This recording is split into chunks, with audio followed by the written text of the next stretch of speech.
Hi, Misha here, and this is part 2 in my look at fighters of the Swedish Air Force. In the first part, we looked at the Saab 35 Draken, and in the third part, we'll look at the Saab 39 Gripen. In this one, we're going to look at the most famous, the Saab 37 Viggen. And to that end, I actually have two versions here, both from Aviation'72 diecast. This is a earlier Air Force model, all armed up and ready to go. And this is a model from the end of the plane's service and its final kind of scheme.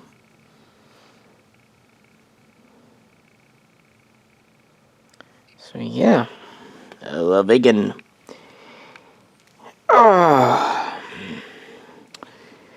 As you see, it's not a dissimilar design to the 35 Draken, and it dates back almost as much.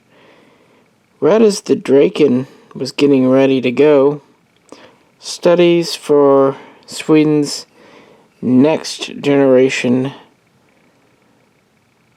fighter and also attack bomber were underway. Things kind of got a little bit serious in 1955, right after the Draken was pretty much done with its design phase. New specs were laid out, and it was pretty much foreseen to make something very impressive, very advanced, and a very long, generous timetable was set out. It wasn't expected to see this in service for quite some time. So throughout the 50s, they kind of messed around with concepts and ideas, figuring out what they wanted from it. Really, the program got a very nice shot in the arm in 1960. When an agreement was signed with the United States that gave Sweden and Saab access to technology, quite advanced aviation aircraft tech from America, that enabled the design to more or less be sketched out in 1961, and throughout 62 and 63, kind of final design specs and plans were hammered out and laid down. And by 64, the first of what would be 7 prototypes was under construction, and it would finally fly in 1967. Impressed with the performance of the prototypes, the Swedish Air Force placed an initial order in 1968 for 175 of the new Saab 37 Viggen aircraft. And things would go from there. So what do we have? Well, we're actually one of the largest and heaviest fighters of its era in time. It's about 54 feet in length. It's hard to move this stuff one-handed, guys.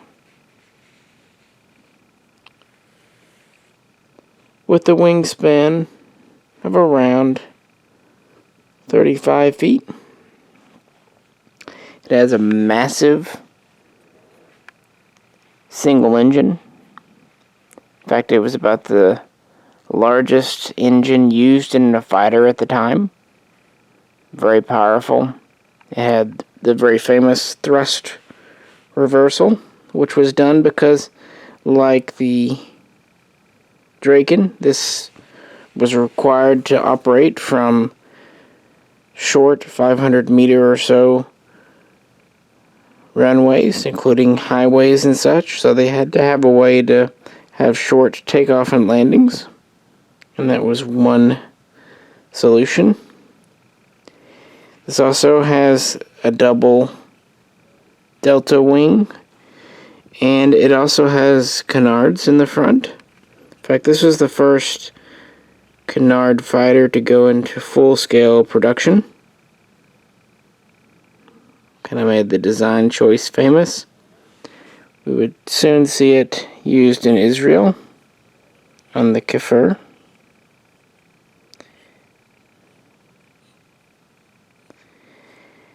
It was capable of Mach 2.1, so a little bit faster than the Draken. On the other hand, it didn't quite have the same altitude. It could get up to about 59,000 feet. But that's because this wasn't a truly dedicated interceptor. This was also doing duty as a... I'm trying to figure out a way to flip it over, guys. I may not be able to. As an attack craft as well.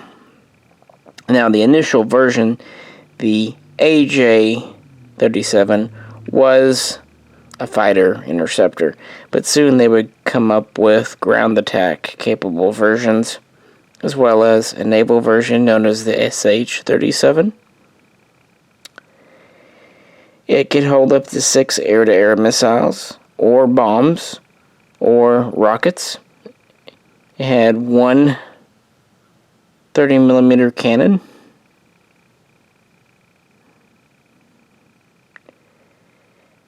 And so it's quite adaptable and capable.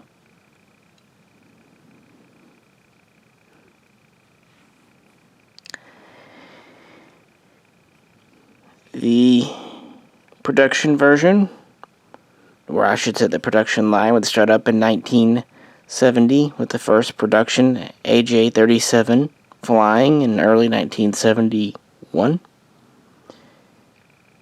With the first squadrons receiving these and becoming operational in 1973. From that point, other versions would be introduced, including the naval version in 1975. But then kind of would be the ultimate version, or one of them, the JA-37, would first be sketched out and prototyped in 74, flying in 77, and adopted into military service in 79. This was an upgraded engine version with more capable avionics and electronics, and it would allow this not only to replace the older SA-32 Lansen, but also start to replace the 35 Draken as well. And this is really when the Viggen came into its own. By 1980, these were being fielded in respectable numbers. And this plane was extremely capable. It had really the first solid-state, integrated circuit computer on board a fighter. And not only that, the computer itself proved to be very reliable and efficient for its day and time. It pioneered use of what was called the data link, which was a way to link up to 4 fighter aircraft to have them coordinate and link with the ground. It used a lot of different modern weaponry and missiles.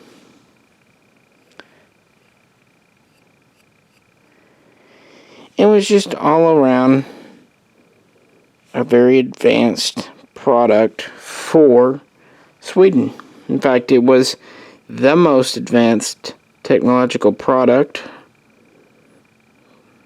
developed in that nation. It took up to 10% of the total R&D budget for a number of years. and really just gave Sweden a lot of credibility and acclaim. It was just a very, very capable fighter. That said, it was never exported.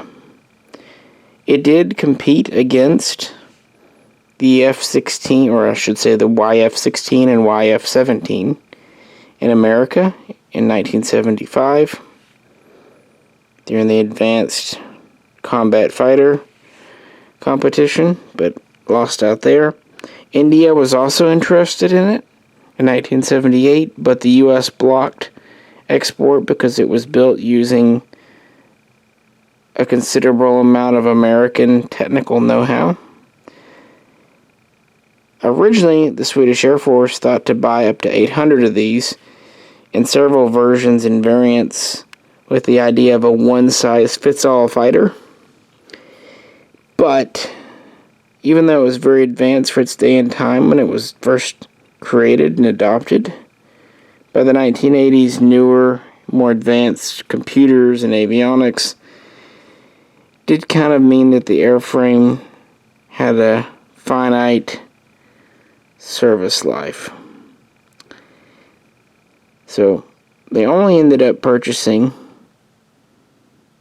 about 320 to go into Swedish Air Force and Navy service,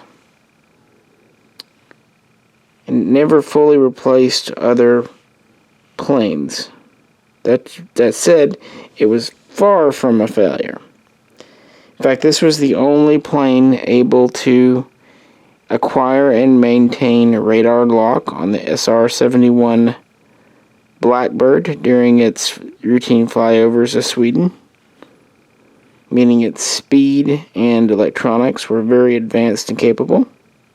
And the U.S. even acknowledged this. It wasn't something hidden. So even though production ended by 1990, it wasn't at all a bad thing. In fact, the plane was so well liked that in 1991 a program was begun to update this to a new standard known as the AJS-37.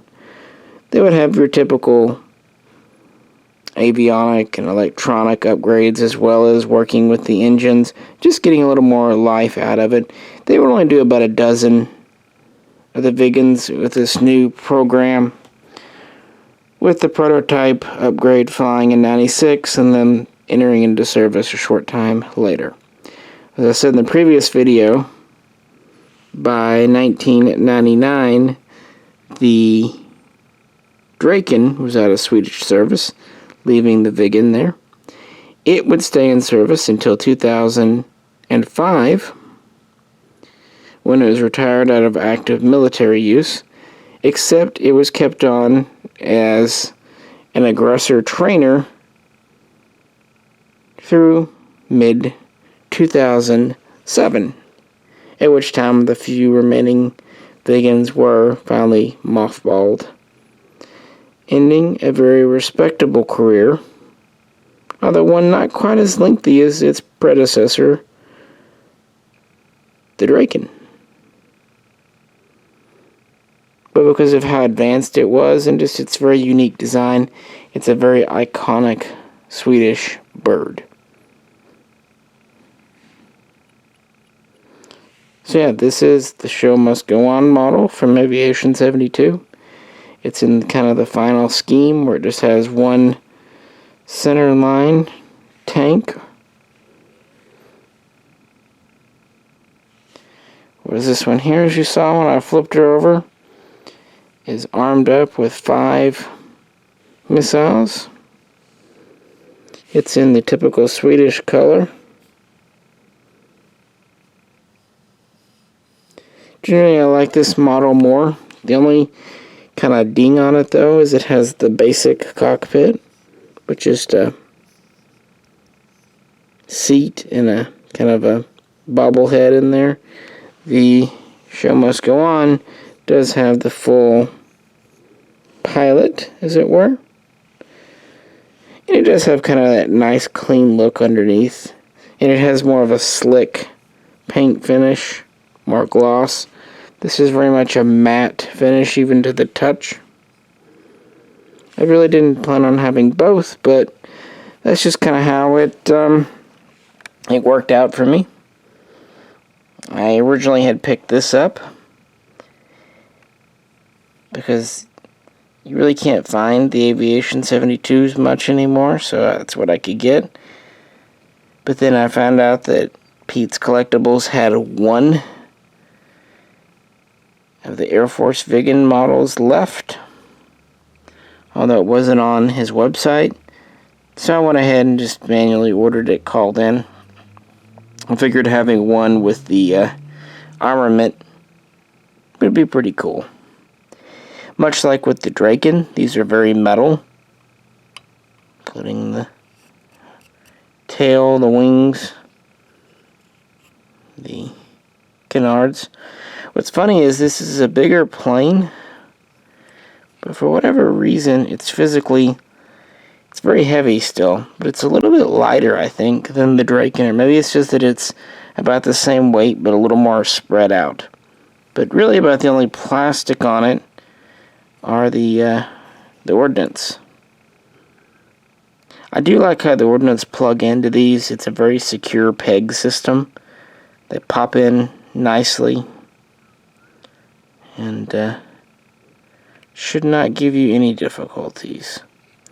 This comes with a slightly fancier stand. It's kind of the old Witty style metal, and you can adjust the top if you want it displayed at a bank. That's a little better stand. All in all, a pretty damn quality model. It's not perfect. The detail is a little lax in a few places, but again, this isn't a Hobby Master or even Corgi priced thing. This is more in the $50-$60 range versus $100.